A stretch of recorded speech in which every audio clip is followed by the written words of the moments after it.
አንዳንዴ ዝምታ ልብን ያሳዝናል።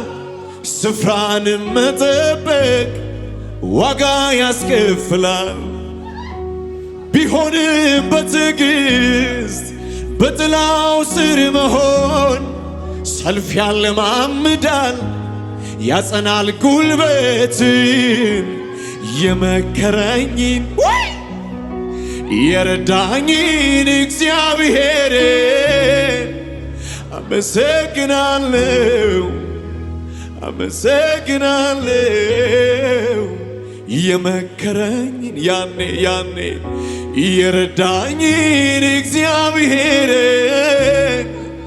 አመሰግናለሁ፣ አመሰግናለሁ። አንዳንዴ ዝምታ ልብን ያሳዝናል። ስፍራን መጠበቅ ዋጋ ያስከፍላል። ቢሆንም በትዕግስት በጥላው ስር መሆን ሰልፍ ያለማምዳል፣ ያጸናል ጉልበትን። የመከረኝን የረዳኝን እግዚአብሔር